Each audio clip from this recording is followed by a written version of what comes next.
Welcome to Kabbalah for today. The teachings I do on the Kabbalah use the Kabbalistic structure, but are based on the fundamental teachings of the Tanakh and the Talmud. I strive to demystify what is often shrouded in symbolism in order to teach these very important Jewish concepts. Before you are the 10 Sefirot. Keter is a crown, Chochmah is wisdom, Bina is understanding, Chesed is kindness, Gevurah is strength, Tiferet is glory, Netzach is endurance, Hod is splendor, Yesod is foundation, and Malchut is kingdom.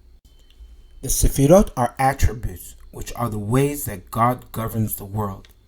These governances include the governed, in fact, all of creation. Before you is how the Sefirot are presented in the Tree of Life. You have 3 columns, the right column, the left column, and the middle column. The right column includes Chochmah, Chesed, and Netzach. The left column includes Bina, Gevurah, and Hod. The middle column includes Keter, Tiferet, Yesod, and Malchut. There is one Sefirah within each column that represents the column, which is the core nature of all the Sefirot within that column. The first 3 Sefirot, Keter, Chochmah, and Bina, are very lofty. They apply to the spiritual world. The other Sefirot apply to our world, the physical world. Because the first 3 Sefirot are so lofty, they don't represent the core basic nature of the columns. It is the next 3 Sefirot, Chesed, Gevurah, and Tiferet, that represent the 3 columns. And those 3 Sefirot are represented by Abraham, Isaac, and Jacob. You can now start to understand how important the patriarchs are. The Mishnah and Avot, in fact, teaches that the world stands on 3 things: on the Torah, on service, and on kindness. The Zohar, in fact, teaches that the Torah is Jacob, service is Isaac, and kindness is Abraham. What you have here is the 3 columns, the 3 things that the world stands on, that are represented by Abraham, Isaac, and Jacob. Chesed is kindness, that is Abraham. Gevurah is service, that is the service of God. Gevurah is fear, the fear of Isaac. Fear is to fear God and keep His commandments. That is Gevurah, that is strength. The Mishnah and Avot teaches that a strong person conquers his inclination. So Gevurah is the fear of God, to serve God and keep His commandments. That is our service of God. Tiferet, glory, is Torah. The verse states that Jacob was a perfect man who dwelled in tents. The Targum explains that he dwelled in tents of studies. Jacob is known as the forefather of Torah study and being a Torah person. The verse in Micha 7:20 states, "Give truth to Jacob, kindness to Abraham." Again, we see kindness related to Abraham. Truth is Torah, as we say often, the Torah of truth. So the 3 columns are represented by these 3 attributes that the world stands on. Chesed, kindness; Gevurah, which is strength, which is the fear of God, to serve God by keeping His commandments; and Tiferet, which is Torah, which is Torah spirituality. Tiferet is glory. Torah spirituality is glorious, like the glory of God. These 3 attributes, which head the 3 columns, are the 3 types of governances about the way the world is governed. You have the governance of Chesed, kindness; the governance of Gevurah, which is the fear of God, the service of God to keep His commandments; and the governance of Tiferet, which is Torah, spirituality. Every Sefirah in the right column is a kindness type of governance. Every Sefirah in the left column is a Gevurah, fear, service type of governance. Every Sefirah in the middle column is a Torah type of governance. Each governance actually contains 3 components: a component of kindness, a component of Gevurah, and a component of Torah. What this generally is the Torah scroll that helps us keep the commandments, which is Gevurah, for a good life, which is kindness. Each of the three governances has these three same components, but in a little bit of a different way, with a different outcome overall. The governance of kindness is a benevolent governance, which is not strict with the commandments. The Gevurah governance is strict with the commandments, and it is an obligatory governance towards God. The middle column is different than the right column and the left column. The reason why the middle column is in the middle is because it has something from the right side and something from the left side that pulls it into the middle. All the Sefirot of the middle column have an underlying Torah and Gevurah. We are not talking about Chesed itself from the right side and Gevurah itself, the regular Gevurah, from the left side. We are talking about Torah spirituality, which in of itself is a right side thing, just like Chesed, because both kindness and Torah spirituality are loving gifts. Every Sefirah of the middle column has this right side part of Torah spirituality. The left side part is a Gevurah for the middle column that is different by each Sefirah of the middle column. This is not the regular Gevurah. The Gevurah of Tiferet is the Gevurah of righteous suffering. Regular Gevurah serves God and prospers. The Gevurah of justice of suffering is for the wicked. The Torah governance has the Gevurah of righteousness together with the Gevurah of suffering. The reason for this is because the regular Gevurah governance is about this world. The righteous prosper and the wicked suffer.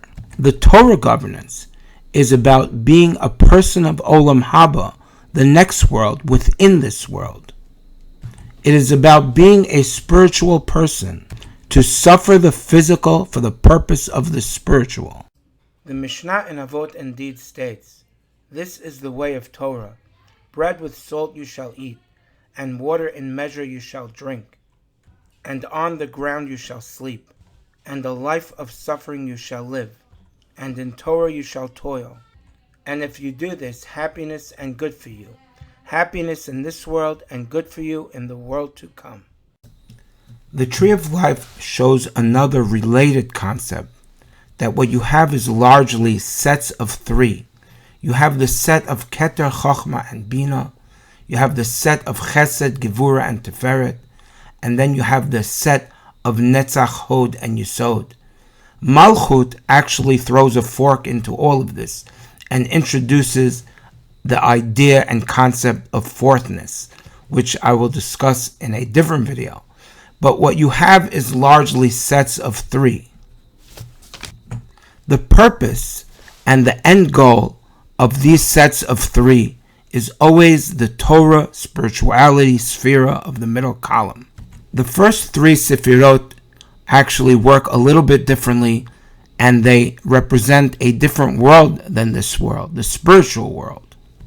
One of the ways it works differently is that the Torah part is on top, followed by Chachma, followed by Bina.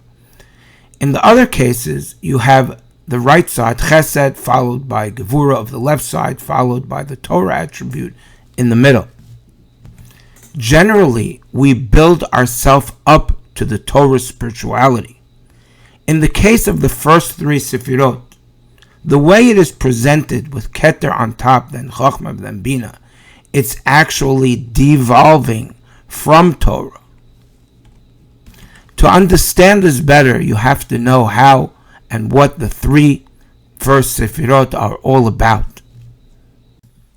First, however, let's understand a little better how this world works. We build up, starting with the governance of a kind governance. We lead to a strict governance, and then we go to a Torah governance. The kindness governance is also you have to keep the commandments and everything. It's just not strict about it. And that's the way to start things, because in the beginning, we're not really ready to be strict about everything, and God is benevolent towards us. Eventually, we are required to keep the commandments in a strict way, and that's required of us. And that's the Gevurah governance. But once we see that we got to the pinnacle of this world where we're keeping the mitzvot, the commandments strictly, we realize that this world is worthless in of itself. And we have to obtain eternal life. And that's why we have to then go to the Torah governance of suffering for spirituality. So the governances actually lead to each other, with always the point of reaching Torah spiritual completion. As I mentioned, the Torah Sefirot are dualistic. They have the Torah spirituality, but that goes along with some Gevurah, and Sefirot is the Gevurah of righteous suffering. That is the underlying nature of all the Sefirot in the middle column, of having a Torah and a Gevurah. At the end, overall, they are treated in one way, and that plays out in many ways. But the most standard model is that Tiferet is considered Torah overall, and Malchut is considered Gevurah, which is female overall. It is interesting that Malchut is Gevurah, and it would be surprising how does Gevurah get into the middle column. But once you realize that the middle column actually has an underlying Torah and Gevurah, then you see that you should be expecting that you're going to have Torah and Gevurah, and it's going to play out in many different ways. Sometimes Tiferet is actually Gevurah, and then Malchut is Torah. So it plays out in all different ways, but you're always going to have Torah and Gevurah, and you should not be surprised at seeing that. In any case, the goal is always to reach that Torah spiritual completion, because that is the whole goal of life, both in this world and in the next world, where we have to reach Torah completion and spirituality to gain eternal life. The Sefirot are governances and include the governed, in fact, all of creation. At any given point in time, there is a particular Sefirah that applies for that time period, and the world is governed primarily in that way. The Sefirot thus make a timeline of history from the very beginning until the very end. This is not one iteration of the 10 Sefirot, but actually quite a few. The tree of life with Keter on top is an iteration where Keter comes first, followed by Chachma, followed by Bina. There are 2 iterations of the Sefirot where that is the case. I said that the first 3 Sefirot are the spiritual world, and the other 7 are the physical world. In the iterations where Keter, Chachma, and Bina come first, we start off in Olam Haba, in the spiritual world, and devolve from there to the physical world. That is actually the first iteration. The second iteration has that on a lower level. In the last 2 iterations, first we have the physical world, and then we have the 3 Sefirot of the spiritual world. In one iteration, the 3 Sefirot are the days of Mashiach. In the second iteration, where they come at the end, it is Olam Haba, the world to come. When these 3 Sefirot come at the end, now we evolve from this world to the spiritual world, and Bina is the first of the 3, followed by Chachma, and followed by Keter, which is the highest stage of the next world. Keter is the highest level. When these 3 come first, before the physical world, then we start with Keter, which is the highest level, then we go to Chachma, then Bina, devolving to then the physical world. When they come at the end, it is the opposite. We evolve from the physical world to then Bina, then Chachma, then the highest stage of Keter. And in the final iteration, it is the highest level of the world to come. Keter is a crown. The crown has a circular shape with points all around. Keter is also said to be a point itself. What are the points pointing to? The Talmud and the Midrash tell us about Olam Haba, the world to come, that there will be a ring of the righteous, and they will be pointing as if with a finger to God. This is Keter, the crown, the ring of the righteous that points to God in Olam Haba. Keter is the highest creation, the ring of the righteous in Olam Haba that points to God.